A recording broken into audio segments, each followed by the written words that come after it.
red light going out and the race getting underway then. They head off up to turn 1, and it is the Ariel Atom that slots into the lead of the race, then ahead of Chris Everill in second place in his Ginetta G55 already. A bit of a gap back to Dave Graham in his Ginetta in third place. Fourth is Derry Davis in the Darien, and then it looked like it was Spiller, Wayne Spiller, trying to get into fifth place in the Mazda RX-8, but under a bit of threat from Bradley John. Gareth John even in the Ginetta G40. Side by side for the lead, Ian, here, because Chris Everill's using the V8 power of his Ginetta G55 to get ahead of the Ariel Atom and Christian Douglas. He looked pretty racy at the start, did Everill, and he's put it into good use uphill to take the lead away from the Atom, which he was over a second slower than in the earlier race. So has Chris Everill made some setup changes, or is he just going off quickly here and then hoping to keep Douglas at bay? So quite an interesting prospect in the early stages. Yellow flags at the top of the hill, I think I could see there in the background, so perhaps there's been an incident further down the order, but for now we are racing, and it is for the first time today Chris Everill as a leader as he comes up across the line. He does, so it's Everill from Douglas, and then quite a gap back to third place, which is now Derry Davis in the Darien, which isn't easy to say, is it? And then you've got Dave Graham in the Ginetta in fourth place. Todd Garner, I think it is, in fifth place. So the incident, did that, I think it must have involved Spiller and John, therefore, Wayne Spiller and Gareth John. Now there's John, he's just been past our commentary position now. Did Spiller come through? Yes, he did, in eighth place. So I think that must have been where the incident was, up there at probably Rocket 2, because that allowed Todd Garner through to fifth position, and he's therefore leading the BS class. Yeah, so work to do for the drivers who went well earlier. For third, it's been a good start to the race for Derry Davis in that Welsh-built racing car, the Darien T90. He's up ahead of Dave Graham, who's I think he's out there in the V6 G55 with the 3.7 litre Ford engine, unlike Everill, who's got the 6.2 litre V8 in his, I believe, as they make their way through to complete 2 laps. The leaders have come through pretty much together, and the battle for third is on as well between Davies and Graham. Dave Graham, very experienced racer. Douglas has done the fastest lap, a 1:13.26, as the battle for third turn into the opening corner. Still in the same order, but on the opposite side of the circuit is where the leaders already heading down towards Church Corner are out of the pictures at the moment, but it's still the same order with Chris Everill ahead of Christian Douglas. What's happening further back? Well, Todd Garner still fifth, but Wayne Spiller has come through to sixth position. So that's a gap of 4 seconds, which is going to be one to watch for the class lead. In seventh position is Alan Dark. Eighth is Colin Dunn leading his class, and it's side by side on the circuit. Ian. Yes, it is. So it looks like David Graham getting back ahead of Derry Davis there at school. So he's done that. Nicely done by the treble 8 Ginetta, getting back ahead of Davis. So that's for third and fourth, but it's the Darien a little bit more nimble on its feet, and another change for the lead here. That's at the corkscrew that number 17, Christian Douglas, has gone back through to retake the lead from Chris Everill. I don't think he was happy with being pushed down to second position. He wasn't headed at all during the first race, so very quickly he's reclaimed the lead back at the corkscrew there. Yeah. So it's Douglas now leading from Everill with 11 minutes to go. It's quite robust though, wasn't it? We only caught the end of it, but it looked like it sort of bounced off the side of the Ginetta to get through for Christian Douglas. Before that, we saw quite a big slide for Dave Graham. These Ginettas, not the easiest cars to get around this Anglesey circuit, as Christian Douglas now tries to pull clear enough away, because he knows in a straight line the Ginetta of Everill is faster, but I don't think Everill's going to be close enough here as they head up towards Rocket, so that although Everill brakes as late as he dares to get on terms as much as possible with the leader, but he's not going to be able to challenge there. Then surely through this more technical concluding section of the Anglesey circuit, where Douglas made the move a lap ago, he's going to be able to pull away. Some of the production class runners here a bit further back include 88, which is the 11th place runner Andrew Williams, and 14, the Renault Clio Tyrone Dowsall. So they continue to battle as they did in the earlier race They are running in 3rd and 4th within their class, which is being headed by Colin Dunn and Rodney Teague in their Renaults. There's a black and white driving standards flag going out to, I think, 14, which is Tyrone Dowsall there, who's the car on screen now in pursuit of Andrew Williams. Of course, Colin Dunn's got, or had certainly, the Gareth John car behind him as we watch Dowsall try and get up the inside of Williams there at Rocket 1. Couldn't quite make that work. There's treaded tyres squealing a little bit as they gather traction. Yeah. Heading towards Peel now. You don't really see that at many other tracks. You quite as visibly as you do at Anglesey. There, wheel spinning through that section of tracks on these front-wheel drive cars. And we haven't seen so much front-wheel drive racing so far today, but we'll have the hot hatches out later, so it'll be interesting to compare how they get on around that sequence of corners. But certainly it sounds and looks quite dramatic for these front-wheel drive machines, or a number of places around this Anglesey circuit where they're wheel spinning, trying to get the power down out of these slower corners. So this battle continues. I can see that Gareth John now ahead of Colin Dunn, so that was expected. Gareth's in one of the slick-tyred cars, so he was expected to get ahead of the treaded tyred car of Colin Dunn, who still leads Class BT in 9th position overall. Class BS still headed by Todd Garner, but that gap is coming down to Wayne Spiller, who was involved in that incident on lap 1. 2.4 seconds the gap. The faster lap has gone to Spiller at 118.3. In that class earlier, it was Gareth John who set the quickest lap, 117.6. He hasn't gone as quick as that earlier. Big challenge here, Ian. From Dowsall, locks up and fortunately doesn't quite get into the side of the number 88 car of Andrew Williams there.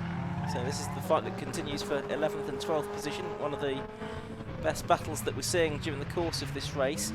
And a good battle is that for 3rd actually, because Derry Davis, just looking out of my window, hasn't really let Dave Craham's Ginetta get away, and I think we've also got one bubbling up for 5th place as well, because it looks like Todd Garner is being caught by Wayne Spiller now for 5th and 6th position. So we'll try and pick up on both of those as the race goes on. We're coming up towards the halfway point in this race. You could just see going through the back of shot there the Garner versus Spiller battle for 5th and 6th, but this battle now is being lapped by the race leader. Yeah, and of course that battle up at Rocket's quite important for a class win and for the championship for Todd Garner, because he lost points in the earlier race. And I've got a feeling Todd Garner might have made a mistake up there, because the yellow flag's up there at Rocket, so we'll try and pick that up in a second as to what might have happened to Todd Garner, the BS class leader, as we're watching the Ginetta, 2nd place Ginetta come through to try and lap these cars. Dowsall now having got ahead of Williams. You can hear that rumbling 6.2 litre Ginetta come through behind it. Oh, now Todd Garner is still there. The car that was delayed briefly, I think, was Wayne Spiller in actual fact. So I don't know whether there's another back marker involved in all of that as well. I'm not sure. But Garner and Spiller have come through in the same order at the end of lap 6. Bit of grass cut in there for the driver in 11th position, I think, Tyrone Dowsall, in this battle. Well, Andrew Williams did get ahead of him, but he's back in front again as they work lap 6 of the race for these competitors. Another challenge here from the Honda of Williams to the inside. Dowsall gives him some space to work with, but the Renault stays ahead as they come through once more. So these two have battled all day, haven't they? They're battling race 1, a battle again this afternoon, so they've been enjoying their time here at Anglesey on the coastal circuit that we're utilising. They're still side by side as they head down towards the banking. Yeah, Tyrone Dowsall there kicking up a bit of the dust at turn 1. Now he's already been warned for exceeding track limits, so he has to be careful with that kind of thing. Doesn't want to do it again and pick up a penalty. Because of what happened between Todd Garner and Wayne Spiller a lap ago, means that on that last lap, Gareth John was 4 seconds quicker than them in 3rd within that class. He is about 10 seconds behind, so it's going to be a big gap to work on, but one to keep an eye on with a few laps still to go. Here's this battle for 3rd we're talking about between David Craham and Derry Davis, and actually the gap has elongated a little bit since I mentioned it, but Craham there in 3rd place in the treble 8 car. This is also for 2nd and 3rd within the class as well, which is being headed by Chris Everall. This is Class D.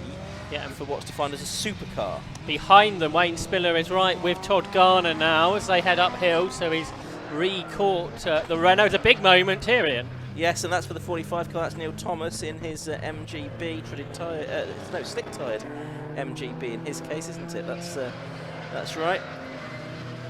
So he loses a bit of time there, and that's actually just in front of the battle for third and fourth as well, which is coming through the corkscrew now to complete its 8th lap. Here's that battle for fifth, and importantly the lead of Class BS, which is Todd Garner versus Wayne Spiller, the Renault and the Mazda, two very different cars. You've got the rotary engined Mazda RX-8 and the Clio Cup car ahead of him, so Garner made use of a moment on the first lap for his class rivals, but Wayne Spiller has been able to close in on him now with 4 minutes of this race to go. Those drivers have just completed their 8th lap, and in the course of this race, Todd Garner's been over a second a lap slower, but can Wayne Spiller find a way through? Well, let's see. He should be able to, I think. He is the quicker driver of the two based on the lap times that we've seen already in this race. There's 4 minutes to go, so can Todd Garner keep his elbows out, the driver from Leicestershire, and keep Wayne Spiller behind him in that number 96 Mazda RX-8, the driver from Hengoed. He's heading up to Rocket Complex now, and there you can see locking up was the Mill Street Motors Clio, and I think the answer is that he's not going to be able to keep him at bay because Wayne Spiller has gone straight through there up at Rocket 1, and it looks like Todd Garner has got no answer. So that's for the lead of Class BS. It's also for 5th position overall. You could hear the rotary engine screaming away, couldn't you, there on the Alpha Live Effects mic, something you don't get to hear much nowadays. That Wayne Spiller car, there it is again, just here. And the battle for third continues as Derry Davies is got back up with Dave Graham again. So these two, who are a long way apart from one another in race 1, are absolutely together in race 2, because Derry Davies just keeps finding more and more speed all day in the Welsh-built Darien. As they make their way uphill then towards the Rocket corner. The Genetta's got more straight line speed, hasn't it? So pulls away, but then the Darien through the tighter section here is again closes back in again on the third place man David Graham as they work their way through. For the overall positions, I don't think we've seen Davies only on the podium once before in the top 3, so if he can beat Dave Graham, that will equal that performance. Graham's best this year has been a second, and is there possible contact up the back of the shot there between Spiller and Garner? It looked might have just been a bit of illusion of the long distance there, but it looked like it got very sideways up at the top there, but hopefully they've survived that moment. The battle for third comes through. No yellows up there, I don't think. No, nothing up there, just looking over my shoulder. It might just be because the corner's so tight, isn't it? You come back on yourself. But for third, up the inside, the Darien goes through at Derry Davies. Yeah, that's at the banking, isn't it? So that's nicely done by Derry Davies. So we've only got a minute 40 left to go. So we're into the last couple of laps of this race now, I would think. And now we've got Spiller ahead of Garner, but they're right together as they're lapping the MGB. That's just coming past our commentary box now. Also lapping the BMW of Mike Cook as well. But there's the Ginetta back ahead on the straight of the Darien, so you can see that these cars do have strength at different parts of the circuit, don't they? Into the twisty bit now. This should, you would think, favour the Darien. Lots of Dariens go into rallies, are built for rallying. And look, he's got good drive out of the corner there. He's going to have the inside line for Peel. Can he get back through Derry Davies? Yes, he can. So Derry Davies retakes third place. A great battle this is. We know that the first sector of the track, as it were, will suit the Ginetta again. They're in traffic, lapping the 10th place man, which is Rodney Teague's Renault Clio, who's only 1.5 seconds behind Colin Dunn in the Class BT lead battle. We haven't really mentioned that much, but Colin Dunn not very far ahead of Rodney Teague in this race. But ahead he is, as we've only got 30 seconds or so left on the clock, so it'll be tight whether Christian Douglas squeezes another lap in, which he might well do. The last lap board's not gone out yet, so I think he'll get one more lap in. So that's good news for drivers that are wanting a bit more extra time to make a place up. To see out the commentary box window, a bigger gap now between Wayne Spiller and Todd Garner for 5th place as they go through. Derry Davies looks like he's got a big enough gap this time to Dave Graham. Last lap board does now go out to the race leader, by the way. I thought he got a bit sideways there as he went into the first corner, Christian Douglas, but he just about saved it. It must be a really dramatic car to drive, mustn't it? Yeah. Because probably in original form anyway, not got much weight, but perhaps the wings weigh almost as much as the rest of the car put together. And doesn't it look ridiculous next to that MGB as well? What a contrast of cars, and so nice to see MGBs on the grid. I was at an MG race meeting last weekend, but there's not a single MGB to be seen anywhere. Anyway, we've got the Ariel Atom, the bewinged Ariel Atom, making it look like a single seat, although of course it is a two-seat car, heading into Rocket for the final time. About 4 seconds clear of Chris Everill as he started this lap. You can hear the rumble of Chris Everill just behind him as well. You can just see him in shot there. It always takes you back to like sort of special saloons when the cars are very extreme. Yes. It's got that kind of look to it, hasn't it, this car? So great to have it here today at Anglesey with the 750 Motor Club. Definitely. And running as an invitation class car, not for points within the championship, but Christian Douglas then coming out of the final corner, up towards the line, the checker flag goes out and he wins for the second time today in the WRDA Welsh Sports and Saloon Car Championship. Second place, and the points win, if you like, goes to Chris Everill, though, in number 169, in second place in the Ginetta G55. And then we're going to have some of the cars that are lapped, including Gareth John, who was third in Class BS. He has already completed his race, as to Neil Thomas in the MGB, Mike Cook in the BMW.